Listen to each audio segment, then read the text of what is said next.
ఇదిగోనండి కాకరకాయలని కడిగి పెట్టుకొని, తడేమి ఆరే పని లేదండి. తడి మీద కాయలకి ఇట్లా చిన్నగా ఒక గీర పెట్టుకోవాలండి.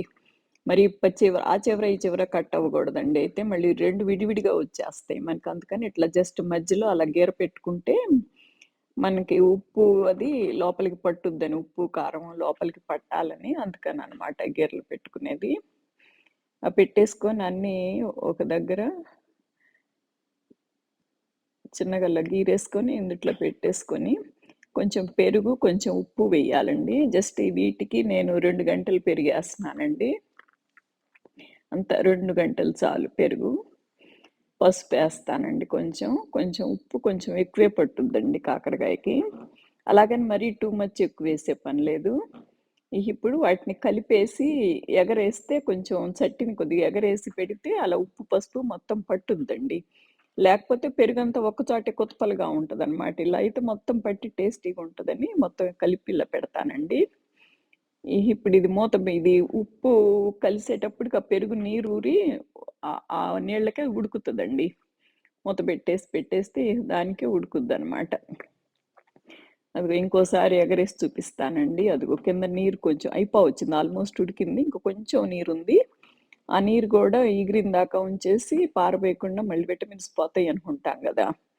మళ్ళీ ఇంకొంచెం సేపు పెట్టినాక ఇది ఇప్పుడు మొత్తం ఎగిరిపోయిందండి.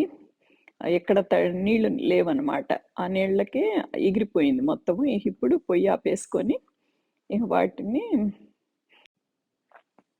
ఇదిగోనండి ఎగిరిపోయినాయి గదా! ఇవి ప్లేట్‌లో పెట్టేసుకొని మనం ఆరబెట్టుకుందామండి. కొంచెం 2 డేస్ ఆరితే గనక మనకి నూనె ఎక్కువ పట్టకుండా ఉంటదనమాట. అందుకని చిన్నగా ఇవి ఓ ప్లేట్‌లో పెట్టేసి ఆరబెట్టేస్తాను. ఇవి నూనె తక్కువ పట్టుద్దనేనండి. ఇంక అంతకంటే ఏం లేదు. ఇప్పుడైనా ఏపేసుకోవచ్చు. నూనె తిన్నా పర్వాలేదనుకునే వాళ్ళు అలా వేపేసుకోవచ్చు. ఇలా ఇప్పుడు నిన్నంతా ఆరబెట్టేసానండి. ఇవాళ పొయ్యి మీద పెట్టేసి ఏపటానికి అదిగో డ్రై అయినట్టు కొద్దిగా అలా ఉన్నాయి. ఇప్పుడు నూనె తక్కువ పట్టుద్దనండి. అంతకంటే ఏం లేదు. టేస్ట్ ఏం మార్పుండదు. ఇదిగోనండి నేనంటే 2 స్పూన్‌లేసి ఊరుకుంటాను. మీరు కొంచెం మీ టేస్ట్‌ని బట్టి మీరు ఎక్కువేసుకోవచ్చు. ఎప్పుడన్నా ఒకసారి తినేవాళ్ళు కొంచెం ఎక్కువేసుకున్నా పర్లేదు.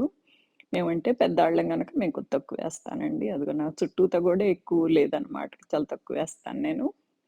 ఇప్పుడు ఒక్కొక్కటి పేర్చుకొని కాలినంది చక్కగా నల్లగా కాలేటట్టు ఫ్రై చేసుకోవడం. నల్లగా అంటే మీరు 2 మినిట్స్‌లో నల్లగా అయిపోయేటట్టు కాదండి. చిన్నగా ఏపుకోవాలనమాట. మళ్ళీ కాలకుండా ఉంటే గనక మెత్తగా సప్పసప్పగా ఉంటదని మళ్ళీ కొంచెం సెగబెట్టుకోవటం, లేదు మాడతంటే కొంచెం మీడియంలో బెట్టుకోవటం, మరీ తక్కువగా ఉంటే అట్లా చూసుకొని చేసుకోవాలండి. ఇది ఒక్కసారి చేసి తీసేసేది గాదిది. చిన్నగా నుంచొని ఏపుకోవాలండి. మనం అటు ఇటు తిరుగుతా కాకుండాను. కాకరకాయ కూర చాలా బావుంటదండి. మా చిన్నప్పుడైతే ఇలా కాయ అలా పట్టుకొని అలా తినేసేవాళ్ళమండి. మామూలు మనం స్వీట్ కనుక ఎలా పట్టుకొని తింటామో మేము అలా తినేసేవాళ్ళమండి. మా ఇంట్లో ఎందుకో కాకరకాయ అంటే మా ఫ్యామిలీ అందరికీ చాలా ఇష్టం అనమాట. ఈ చివరికి ఇది ఉంటది. అది లాస్ట్‌లో ఏసేసి ఫ్రై జేస్తాను. ఇప్పుడే ఏస్తే మాడిపోయిద్దని అది లాస్ట్‌లో వేస్తాననమాట. హాయ్ అండి. ఇట్లా కింద పైకి తిరగేసుకుంటా మాడింది పైకి జరుపుకొని, పైన కాలంది కిందకి జరుపుకొని, అట్లా అంత ఈవెన్‌గా చక్కగా కాల్చుకోవాలండి. చక్కగా ఫ్రై అయితే 4 పక్కల బావుంటది. ఇది కాకరకాయ ఏంటంటే, మనము ఇంట్లో అటు ఇటు తిరుగుతూ చేసుకోవటం కాదండి. కాకరకాయ ఫ్రై అంటే మనం పొయ్యి దగ్గర నిలబడి చక్కగా అయిపోయిన దాకా నుంచొని చేయాలనమాట. ఇక్కడ ఈ పెనము మీకు మధ్యలో ఆయిల్ కనపడతల్లేదు. అది మధ్యలో హైట్ ఉండి చుట్టూతా కింద కొద్ది పళ్ళుంది. ఆయిల్ అంతా ఎడ్జ్‌లోకి చేరింది. అసలు నేను వేయటం కూడా తక్కువేస్తాననుకోండి. మీరు కావాలంటే ఇంక 4 స్పూన్‌లేసుకోవచ్చండి. బావుంటది. అసలు మా చిన్నప్పుడు అమ్మాళ్ళైతే అప్పుడు గుంట బాండీలు కదండీ! ఆ గుంట బాండీల్లో ఆల్మోస్ట్ 1/3 బాండీ ఆయిలేసేసేవాళ్ళు. పైన ఈ కాకరకాయలన్నీ ఏసేసి ఏపుతారనమాట. ఆ లాస్ట్‌లో ఆ నూనెలో ఆ కారం గూడా ఏగి భలే బావుంటదండి. మనం మంట పెట్టినా గూడా అంటాము. అయినా గూడా ఆపకుండా మళ్ళీ ఇంకొక కాయ గూడా తీసుకు తింటామండి. కానీ ఇప్పుడేమో అలా తినొద్దంటున్నారు గదా! ఇప్పుడు నూనెలు తక్కువేయమని అసలు ఫ్రైలే వద్దని చెప్తున్నారు గదా! ఇది. మా చిన్నప్పుడు మా తాతయ్యకి షుగరు, బీపీలున్నయని ఒట్టి పెరుగులో ఆయిగరేసేసి అయి ఇచ్చేవాళ్ళండి. రోజు ఒక 5, 6 కాయలు మా తాతయ్యకి అలా పెట్టేసేవాళ్ళనమాట.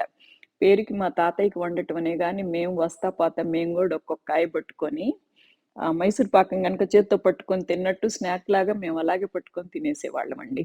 ఉప్పు, నూనె ఏమి లేకపోయినా గూడా అలా తినేసేవాళ్ళం అనమాట. కాకరకాయ అంటే మాకంత ఇష్టం. అంత బాగుంటది. ఇలా ఫ్రై చేసుకుంటూ ఉండాలండి. నేను నూనె తక్కువేస్తాను గదా! అందుకని నేను పైన క్రీమ్ వేస్తానండి. ఇప్పుడు నూనెలు వద్దంటున్నారు గానీ, ఆవు నెయ్యి, కొబ్బరి నూనె అవి మంచిదేనంటున్నారు కదా! అందుకని నేనిలా ఇదేస్తానండి. పైగా కాకరకాయకి కొంచెం కారం ఎక్కువ పట్టుద్దండి. ఇహ అందుకని ఆ పొట్టలో మంటది లేకుండా కూడా ఉంటదిలే అని నేను కొద్దిగా అలా నెయ్యి లాగా వస్తదని ఎక్కువేస్తానది. ఇప్పుడు అందుట్లో ఏగేసి బావుంటదనమాట. కారం గూడా చివరికి నేతిలో ఏగితే భలే బావుంటదండి. లాస్ట్‌కి కారం మిగిలితే అది అన్నంలో కలుపుకున్నా గూడా భలే బావుంటది. ఇదసలు ఎంత బావుంటదో. ఇదిగోనండి. మన ఇది చి ఇందుట్లో కారం వేసేటప్పుడు మనం కొబ్బరి కారం అని ఉంటది గదండీ! అదైనా వేసుకోవచ్చు. లేదంటే కారం చిన్నులపాయ కారం అని చేస్తామండి మేము. అదేంటంటే మన మామూలు పచ్చి కారంలో కొంచెం కరివేపాకు ఎక్కువే ఏస్తానులెండి. కరివేపాకు, కొంచెం జీలకర్ర, కొంచెం ఉప్పు, కొంచెం వెల్లుల్లిపాయలు వేసి నూరుతామండి. దాన్ని మేము చిన్నుల్లిపాయ కారం అంటాము. మేము ఏ ఫ్రై కూరలోనైనా నేను ఆ కారం ఏస్తాననమాట. వంకాయ ఫ్రై అయినా, తోటకూర ఫ్రై అయినా, ఫ్రై కూరల్లో ఈ కొంచెం కొబ్బరి గూడా ఏసేసి మిక్సీలో ఒక్క తిప్పు తిప్పటమేనండి. ఆల్రెడీ కారం మనము పీస్ చేసిందే గదా! అందుకని కొంచెం ఒక్క తిప్పు తిప్పితే ఇంకది సరిపోయిద్ది. ఇక అదేస్తామనమాట. అదిగోండి ఈ కారం అది. కొంచెం కారం ఎక్కువే పట్టుద్దండి. ఇది ఇప్పుడు ఆ కారం ఏసే ముందు మీరు ఎగ్జాస్టెడ్ ఏసుకోవాలండి. లేకపోతే కోరొచ్చేస్తది. కారం ఏగుతుంటే కోరొస్తదనమాట దగ్గుదీను. మీరు ఆపేసుకోండి. ఇది. ఇప్పుడు ఇది తింటే ఎంత బావుంటదోనండి. మామూలుగా అయితే ఇది టేస్ట్ కోసం తింటమే గానీ, ఇందుట్లో కాకరకాయ మంచిదని ఇంత ఆయిలేసి ఫ్రై చేస్తే ఇంక ఇందుట్లో ఏముండదు. మనం మంచి కోసం గనక కాకరకాయ తినేటట్టయితే పులుసు పెట్టుకోవాలండి. అది బావుంటది. ఇప్పుడు ఇందాక ఆయగరేసిన ముక్కలు అలాగే తింటున్నాము. అది మంచిది. లేదంటే పులుసు పెట్టుకున్నా మంచిదనమాట. ఇప్పుడు ఇందుట్లో మమ్మాళ్ళైతే చిన్నప్పుడు మాకు బెల్లము, పంచదార అలా ఏమేసేవాళ్ళు గాదండి.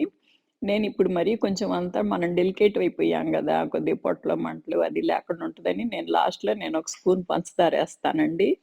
ఊరికే పైన ఆపేసినాక ఊరికే జస్ట్ పైన అలా జల్లుతాననమాట పిల్లలకి మంట అనకుండా ఉంటారని. ఇది అసలు బెల్లం కూరని అసలు వేరే ఉంటదండి. అది కూడా బావుంటది. అందులో ఉల్లిపాయలు ఎక్కువేసేసి లాస్ట్‌లో కొద్దిగా బెల్లం కొంచెం ఏస్తారు బెల్లము. అది బావుంటదండి. చూసారా బావుందా? ఇది చూడటానికి కూడా భలే బావుంది కదా! నచ్చిందా మీకు? నచ్చితే గనక please like, share and subscribe అండి. నాకైతే చూస్తుంటేనే నోట్లో నీళ్లు ఊరిపోతున్నాయి. అంత నచ్చిందనమాట నాకు. అసలు మాకు ఒరిజినల్‌గానే మా ఫ్యామిలీలో అందరికీ బాగా ఇష్టంలెండి ఇది. అంత పొయ్యి ఆపేసినాక ఓ నిమిషం ఉండి అప్పుడేస్తానండి పంచదార. అది కరిగే పని గూడా లేదు. జస్ట్ పైన అలా పిల్లలకి మంట లేకుండా అంతే అది. అసలకి పిల్లలు గూడాను ఒక కాయ తిన్నాక మంట పుట్టి అంటారు. మళ్ళీ రెండో కాయ గూడా అడుగుతారండి. మంట పుట్టినా గూడా. ఇప్పుడు ఆవకాయ పచ్చడి గనుక మంట పుట్టినా గూడా మళ్ళీ అడిగినట్టు కాకరకాయ గూడా అలా అడుగుతారనమాట. అసలు ఎక్కడ మేము కాకరకాయ తినము, ఎలా తింటారు కాకరకాయ చేదు అనేవాళ్ళు గూడా ఇలా చేసి పెట్టండి. అసలు వదిలిపెట్టకుండా ఇంక అన్నం రోజు తినే కంటే ఇంకెక్కువ తింటారండి. నేను ఊరికే చెప్తున్నాననుకోకండి. నన్ను నమ్మండి నన్ను. అంత బావుంటది కాకరకాయ కూర. ఓకేనా?